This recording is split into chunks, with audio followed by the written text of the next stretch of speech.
La sécurité est un enjeu majeur aujourd'hui. On l'a vu avec l'incident, le sinistre qu'il y a eu chez OVH dans le data center de Strasbourg. Donc c'est quelque chose qui a mis à mal l'économie numérique de certaines de nos TPE. Donc ça montre qu'il faut savoir anticiper et ne pas se reposer sur ses acquis, sur une solution cloud qu'on ne maîtrise pas.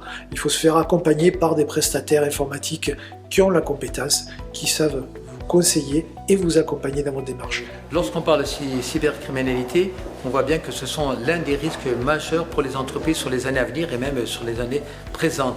Donc pour nous, pour Gare Entreprise, qui est un réseau de TPE-PME, il était important effectivement de participer à ce petit déjeuner économique ce matin et à ce rendez-vous pour plein de raisons. D'abord parce que effectivement 80% des entreprises TPE-PME qui connaissent le risque, se sentent quand même peu ou pas protégés ou pas du tout organisés. Donc il était important de s'appuyer sur des prestataires comme BEA ce matin pour pouvoir effectivement donner les informations de quels étaient les risques et surtout quelles sont les solutions à apporter pour les entreprises.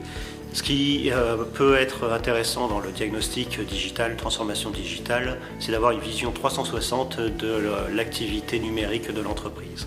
L'objectif pour nous est vraiment de sensibiliser et de voir si les salariés sont sensibilisés aux risques numériques et puis de voir quels sont les enjeux au sein de l'entreprise vis-à-vis de la transformation digitale. Pour nous, la cybersécurité est un enjeu majeur pour nos entreprises, pour nos clients, pour nos prospects. Il est très important de sécuriser le système d'information de nos clients. Le système d'information aujourd'hui a une valeur, donc des attaquants, des cyberattaquants vont essayer d'exploiter votre système d'information pour voler des données, pour s'introduire, pour vous rançonner, et tout ça, ça va mettre à genoux le fonctionnement de vos entreprises. Donc comment se prévenir ce type d'attaque, comment s'organiser, c'est pas évident. Il y a des aspects techniques qu'il faut régler, mais aussi des aspects organisationnels et humains.